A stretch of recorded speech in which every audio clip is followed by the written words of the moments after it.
Hello everyone. I hope everyone is good. Okay, class 11. We are beginning with chapter 2, that is biological classification. Dear students, we are not beginning with chapter 1 because according to your new syllabus for 2021, many chapters is being deducted from your syllabus. So chapter 1 is also deducted from the syllabus. So we are starting from chapter number 2, which is biological classification. आपके syllabus में से काफ़ी सारे chapters deduct हो गए हैं. Chapter 1 भी आपका सिलेबस में नहीं है, इसीलिए हम चैप्टर 2 से स्टार्ट कर रहे हैं. Okay students, and as you are coming to class 11, so many things is being changed. ठीक है, pattern of studies changed. Like earlier you were having science, all three subjects like your physics, chemistry and biology in science, but now they are separated. So आपको भी पता होगा कि आपने जो है biology as a subject opt किया. ठीक है, so it's not very tough, बहुत इजी है, बहुत इंटरेस्टिंग है. आप पढ़ोगे आपको बहुत मजा आएगा. ओके, क्योंकि बायो में क्या करते हैं, we study about living organisms, है ना. हम अपने बारे में पढ़ते हैं, हमारी बॉडी के बारे में पढ़ते हैं, हमारे आसपास जो लिविंग ऑर्गेनिजम्स हैं उनके बारे में हम बायोलॉजी में पढ़ते हैं. So first of all just I want to ask you, what is the meaning of the word biology. Biology का क्या मतलब होता है? What does this word biology mean? Biology का मीनिंग क्या होता है? अगर आपसे कोई पूछे बेटा आप एज अ सब्जेक्ट आपने बायोलॉजी ऑप्ट किया है, आप हमें बताइए कि बायोलॉजी होता क्या है. What is biology? बायो का मीनिंग क्या होता है? What does this word bio mean? Bio का क्या मीनिंग है? Bio means life. बायो का क्या मीनिंग होता है? लाइफ.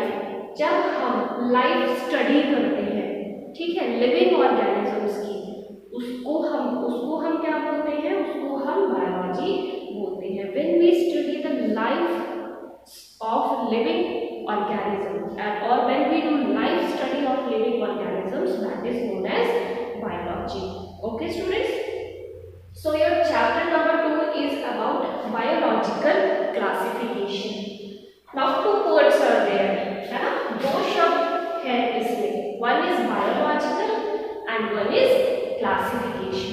classification मतलब डिवाइड कर देना, क्लासीफाई कर देना, डिवाइड करके उनको अलग अलग ग्रुप में प्लेस कर देना. ठीक है, और biological means related to living organism, है ना. जब हम लिविंग ऑर्गेनिजम्स को अलग अलग डिवाइड कर देंगे, ठीक है, किसके बेसिस पे? उनके कैरेक्टर्स के बेसिस पे, उनके लिविंग हैबिट्स के बेसिस पे, उनके स्ट्रक्चर के बेसिस पे, उनके हैबिटेट के बेसिस पे, उनके ईटिंग हैबिट के बेसिस पे, है ना. तो हम उसको क्या बोलेंगे? बायोलॉजिकल क्लासिफिकेशन बोलेंगे.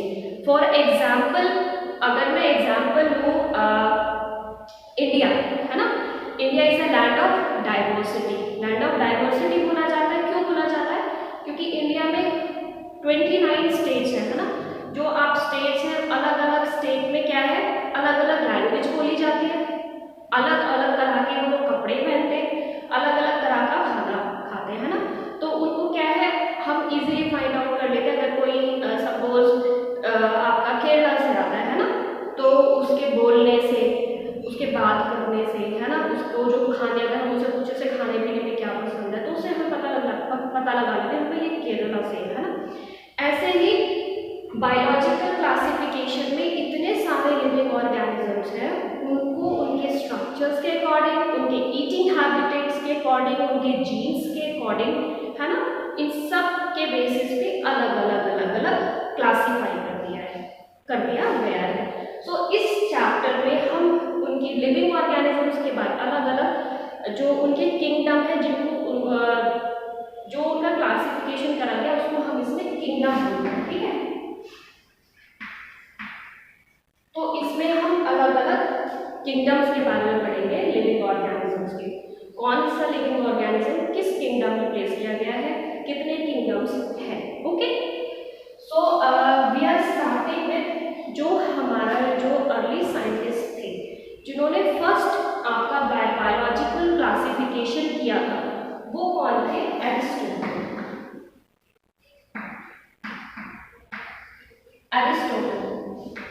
ठीक है, एरिस्टोटल जो हमारे अर्ली साइंटिस्ट थे, सबसे पहला क्लासिफिकेशन एरिस्टोटल ने किया था। अब एरिस्टोटल ने अपने जो क्लासिफिकेशन किया था वो क्या किया था? उन्होंने टू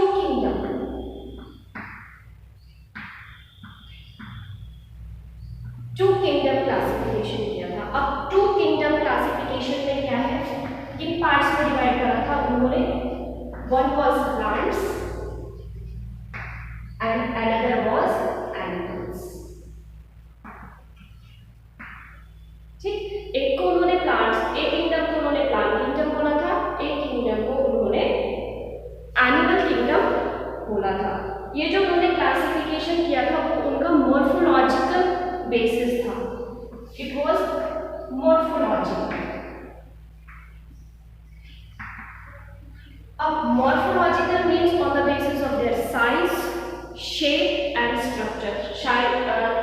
साइज के बेसिस पे, शेप के बेसिस पे, स्ट्रक्चर के बेसिस पे उन्होंने टू किंगडम क्लासिफिकेशन दिया था।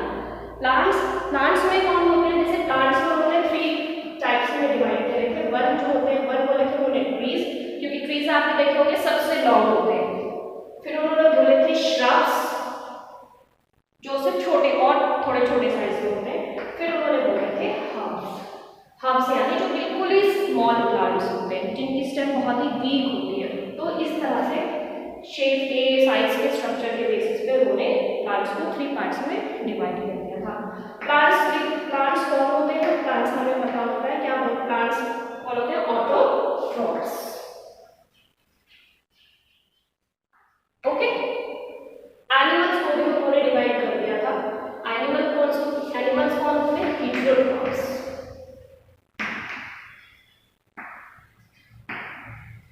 हेटेरोट्रॉफ्स।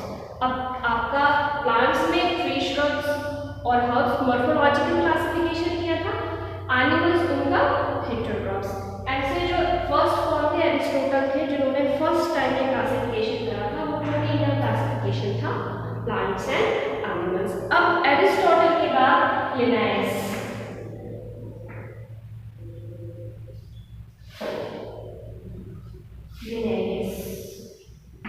जो सेकेंड साइंटिस्ट थे वो लिनायस थे। इन्होंने भी जो क्लासिफिकेशन दिया था वो क्या था? टू किंगडम क्लासिफिकेशन था इनका भी। ठीक है, टू किंगडम क्लासिफिकेशन में एक को इन्होंने बोला था प्लांटे, एक को इन्होंने बोला था एनिमेलिया।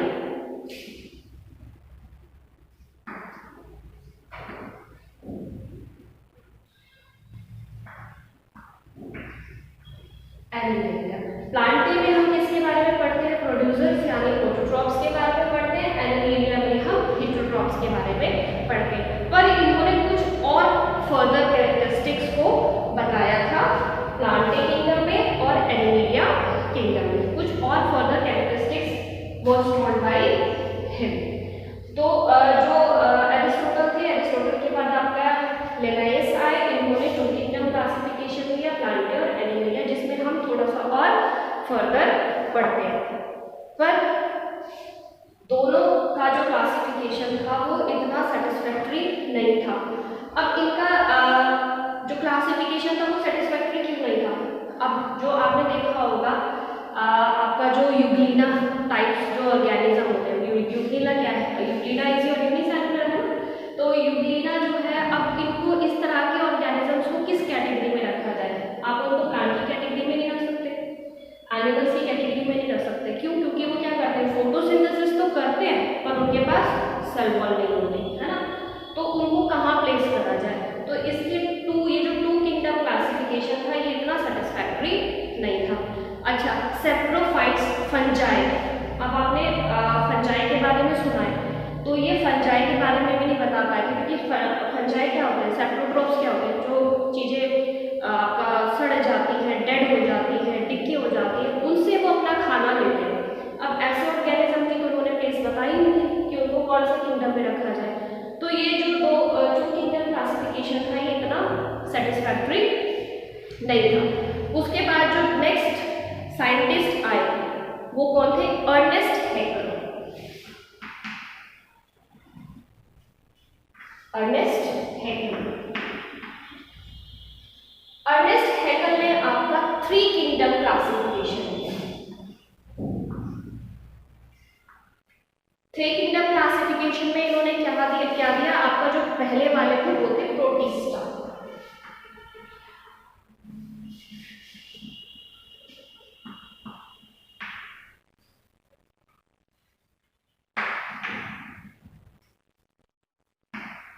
प्रोटिस्टा,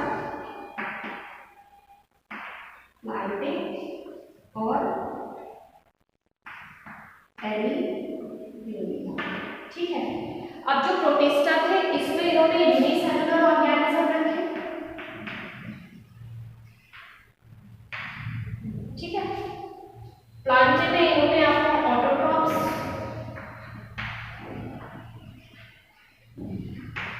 और एनिमेलिया में हेटेरोट्रॉप्स। ओके। अब जो यूनिसेलुलर ऑर्गेनिज्म है आपको पता है unicellular organism are those organism जो सिंगल सेल से बने होते हैं, जो एक सेल से बने होते हैं, उनको हम यूनिसेलुलर ऑर्गेनिज्म बोलते हैं। ठीक है। अभी जैसे मैं यूग्लिना की बात कर रही थी। देन प्लांटे आपको ऑटोट्रॉप्स में आते हैं, जो अपना जैसे आपके प्लांट ट्री, श्रूब, हर्ब्स आते हैं। एनिमेलिया यानी आपके हेटेरोट्रॉप्स आते हैं। So this was given by Ernest Haeckel. इसके बाद जो नेक्स्ट आपके जो साइंटिस्ट थे वो थे Copeland.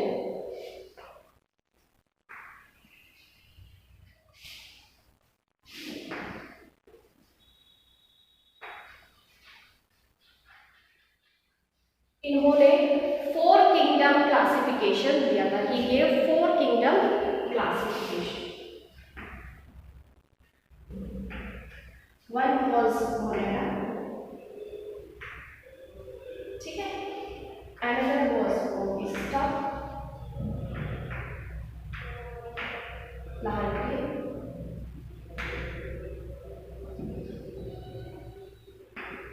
Animalia. Okay, this was this 4 kingdom classification was given by whom? This was given by Copeland. अब मोनेरा में आपके कौन आते हैं? आपके he placed prokaryotes.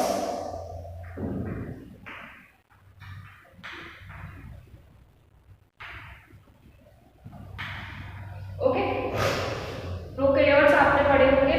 Prokaryotes are those जिसमें आपका जो न्यूक्लियस होता है ना वो वेल डिफाइंड न्यूक्लियस नहीं होता, उसमें न्यूक्लियर मेम्ब्रेन आपकी लैक करती है। ठीक है।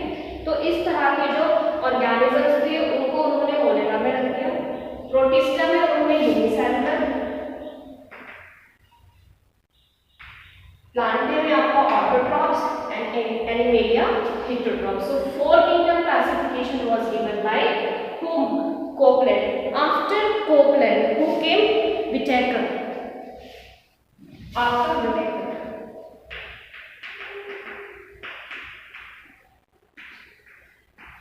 अब जो करेंटली एट प्रेजेंट में जो हम पढ़ते हैं आपका प्रेजेंट में जो हम 5 किंगडम क्लासिफिकेशन पढ़ते हैं वो हम व्हिटेकर का पढ़ते हैं। अब व्हिटेकर ने आपका 5 किंगडम क्लासिफिकेशन दिया था। 5 किंगडम क्लासिफिकेशन में इन्होंने क्या बोला था? जो आपके first Monera, protista, fungi, plant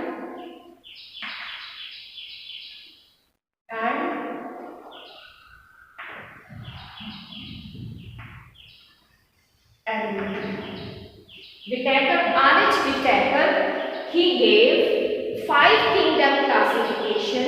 5 kingdom classification में इन्होंने Monera, protista, fungi, Plantae, animalia. अब इन्होंने जिसकी हम बात कर रहे थे सेप्रोट्रोप्स, जो अपना खाना क्या करते हैं ना तो ऑटोट्रॉप से लेते हैं ना हेटेरोट्रॉप से लेते हैं, जो अपना खाना डेड और डिकेइंग मैटर से लेते हैं, उसको भी इन्होंने प्लेस कर दिया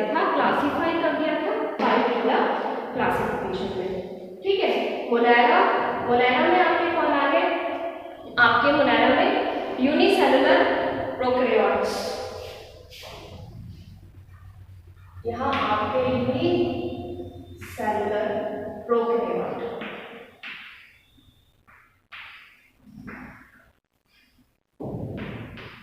प्रोटिस्टा में आपके यूनिसेलुलर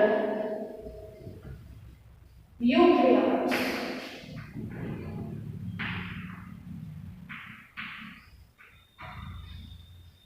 ओके, एंड आपका फंजाई में आपके सैप्रोट्रोप्स, प्लांटे में आपके ऑटोट्रोप्स, एनिमेलिया में आपके हेटेरोट्रोप्स। अब प्रोकैरियोट्स एंड यूकैरियोट्स आपको पता होगा। प्रोकैरियोट्स जिसमें न्यूक्लियस वेल डिफाइंड नहीं होता, एंड यूकैरियोट्स वो ऑर्गेनिज्म होते हैं जिनके पास वेल डिफाइंड न्यूक्लियस होता है। ओके, तो इस तरह से जो एट प्रेजेंट जो हम पढ़ते हैं वो 5 किंगडम क्लासिफिकेशन पढ़ते हैं, और वो 5 किंगडम क्लासिफिकेशन आर.एच. विटैकर ने दिया था। सो आई होप कि आपको ये यहाँ तक इतना क्लियर हो गया है। अब जो आपका ये जो एरिस्टोटल और लिनायस ने जो आपका 2 किंगडम क्लासिफिकेशन दिया था, और अर्नेस्ट हैकर ने जो दिया था, इसको हम आर्टिफिशियल क्लासिफिकेशन बोलते हैं। ठीक है, आर्टिफिशियल क्लासिफिकेशन इसलिए बोला जाता है क्योंकि इस किंगडम में क्या है, जितनी भी है सारी कैरेक्टरिस्टिक्स के बारे में पता नहीं लगता। Only few characteristics are known in this classification. And your Whittaker, ठीक है, जो आपका विटैकर ने क्लासिफिकेशन दिया था उसको हम नेचुरल सिस्टम बोलते हैं। We call it natural system because they have discussed each and every characteristics of the organisms. As we have seen, they have given the place to fungi also. Okay, I hope till here it is clear. Once again we will recall it. We are studying about chapter 2 biological classification. First one जिसमें आपका जो basic classification दिया था वो आपका Aristotle ने दिया था. He gave 2 kingdom classification. In that he classified 2 kingdom में कौन था? One was plants, another was animals. After plants में trees, shrubs and herbs, and animals heterotrophs. जो आपका ये classification था, this was morphological classification. अब morphological classification का मतलब होता है on the basis of their size, shape and structure. The next one was Linnaeus. He also gave 2 kingdom classification. One was Plantae and one was Animalia. He also told the same thing, but few more characteristics were added to this. Okay. Then Ernest Haeckel, he gave 3 kingdom classification. You can see 3 kingdom classification. He included Protista also in this kingdom. अब protista में इन्होंने unicellular organisms को place करा था, Plantae में autotrophs थे, animalia में आपके हेटेरोट्रॉप्स थे। ओके, अब why was this classification failed? अब ये क्लासिफिकेशन क्यों फेल हुए थे? This classification were failed because इन्होंने जो यूग्लिना है, यूग्लिना आपका जो है वो फोटोसिंथेसिस का प्रोसेस कैरी आउट करता है, पर उसके पास सेल वॉल नहीं होती। ठीक है, तो उसको ना तो आप प्लांट्स की कैटेगरी में प्लेस कर सकते हो, ना आप उसको एनिमल्स की कैटेगरी में प्लेस कर सकते हो, उसकी पोजीशन ही नहीं बता पाए थे। Another one was saprotrophs. Saprotrophs.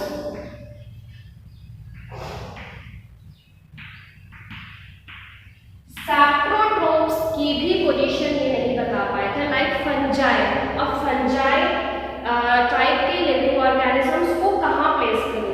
जो अपना डेड और डिकेइंग से क्या लेते हैं, सैप्रोट्रोप्स होते हैं जो डेड और डिकेइंग से अपना खाना लेते हैं। तो that is why this kingdom classification were not as successful. So after this who came? Copeland came. He gave 4 kingdom classification. इसमें इन्होंने Monera, Protista, Plantae and Animalia इनमें डिवाइड कर दिया था. मोनेरा में आपके प्रोकैरियोट्स थे, Protista were unicellular, Plantae autotrophs and Animalia heterotrophs. And the next one was R H. Whittaker, जो अभी हम एट प्रेजेंट क्लासिफिकेशन जो हम पढ़ते हैं वो हम पढ़ते हैं विटेकर का, जो जिन्होंने 5 किंगडम क्लासिफिकेशन दिया था। इसमें Monera, protista, fungi, Plantae and animalia was placed. Monera में जो इन्होंने रखा था वो प्रोकैरियोट्स को रखा था, प्रोटिस्टा में इन्होंने यूकैरियोट्स को रखा था। प्रोकैरियोट्स यूकैरियोट्स आपको पता है, प्रोकैरियोट्स जिसके पास वेल डिफाइंड न्यूक्लियर मेम्ब्रेन नहीं होता, और यूकैरियोट्स के पास सारे वेल डिफाइंड सेल ऑर्गेनेल्स होते हैं। Okay students, that's all, thank you for the day and we continue in our next lecture.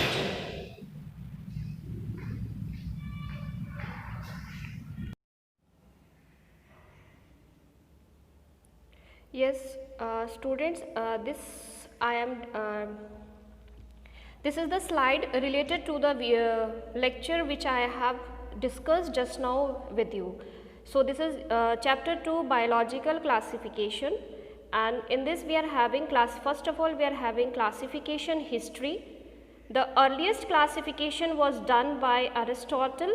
He used simple morphological characters to classify plants into trees, shrubs and herbs. He also divided animals into 2 groups, those were post red and those who did not. This means इन्होंने animals को classify करा था red blood में and without red blood. Next came your Linnaeus. He also gave 2 kingdom classification, Plantae and Animalia. This system was used till very recently. This system does not distinguish between prokaryotes and eukaryotes, unicellular, multicellular and photosynthetic and non-photosynthetic organisms, as we have discussed in our lecture. इन्होंने eukaryotic के बारे में नहीं बताया था, prokaryotic के बारे में नहीं बताया था, unicellular and multicellular organisms. So next is your 5 kingdom classification. Who gave it? R.H. Whitaker gave your 5 kingdom classification. This is your 5 kingdom classification: Monera, Protista, Fungi, Plantae and Animalia. The main criteria for classification used by him was on the basis of the cell structure, mode of nutrition, reproduction and phylogenetic relationship. Now all prokaryotic organisms, इन्होंने जितने भी prokaryotic organisms थे उनको kingdom Monera में place कर दिया था, and the unicellular. Eukaryotic organism जो eukaryotic organisms थे, they were placed in the kingdom Protista, and then he placed some organisms, autotrophs in Plantae and heterotrophs in Animalia and your saprotrophs in Fungi. This is the diagram: living world, Monera, Protista, Fungi, Plantae and Animalia. And here are some questions related to the today's video, today's lecture. The first one is, what is biological classification? Next one is, name the scientist who coined 2 kingdom classification for the first time. How many kingdom classification are known till now? Which kingdom classification we study at present? It is we. Who gave present kingdom classification? Name the elements of 5 kingdom classification. Why the early 2 kingdom classification failed? Why we do not consider the early 2 kingdom classification? Thank you. That's all for the today's lecture, and take care. Okay, bye bye.